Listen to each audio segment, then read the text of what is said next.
Mesdames, Messieurs et chers compatriotes, bonjour.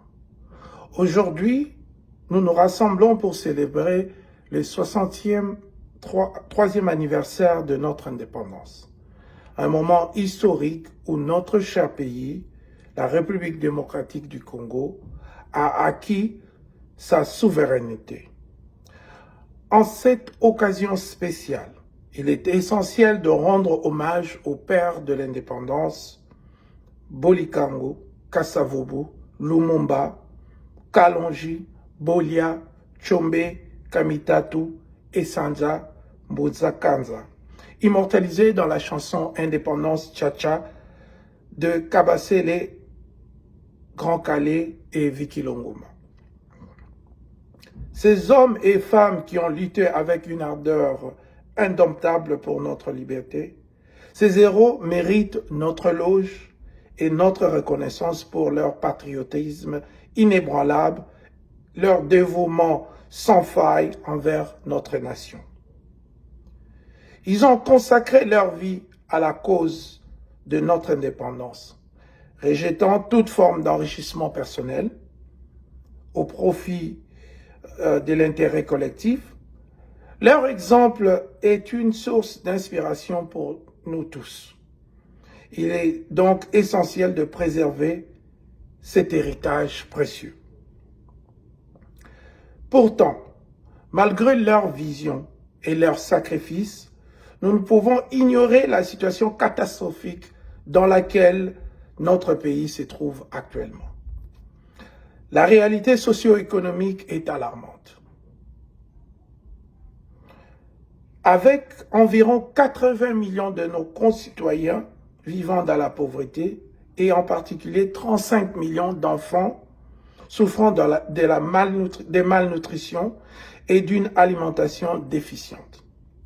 Les pénuries d'eau potable et d'électricité persistent, entravant nos efforts pour mener une vie décente.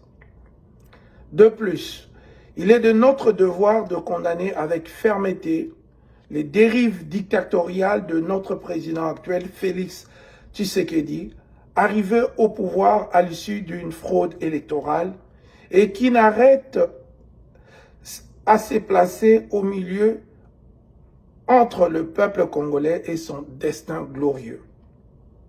Les arrestations arbitraires de journalistes et d'opposants sont inacceptables dans une société qui aspire à la démocratie et à l'état de droit. Les fausses promesses de ce régime en matière d'état de droit doivent être dénoncées, tout comme le pillage de ressources par les dirigeants, y compris certains membres directs de la famille du président Félix Tshisekedi. Nous ne pouvons plus accepter cette réalité qui opprime notre peuple et nous prive de notre potentiel.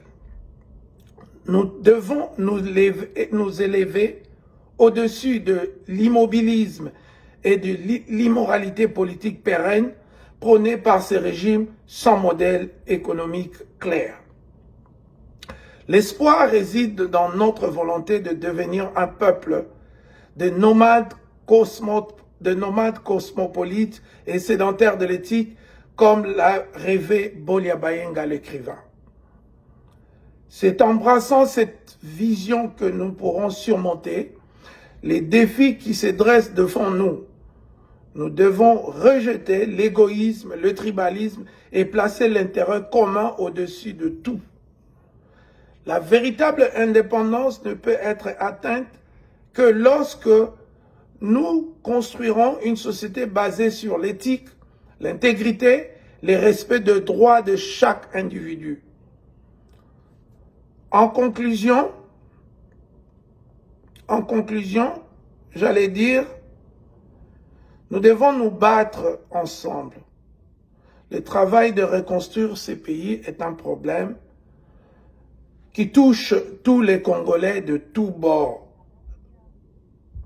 Nous devons, mes chers compatriotes, nous devons nous souvenir aujourd'hui de nos pères de l'indépendance, de leur patriotisme exemplaire, de leur désintérêt à l'enrichissement personnel, Nous condamnons fermement les dérives dictatoriales, les arrestations arbitraires, les fausses promesses de l'actuel régime.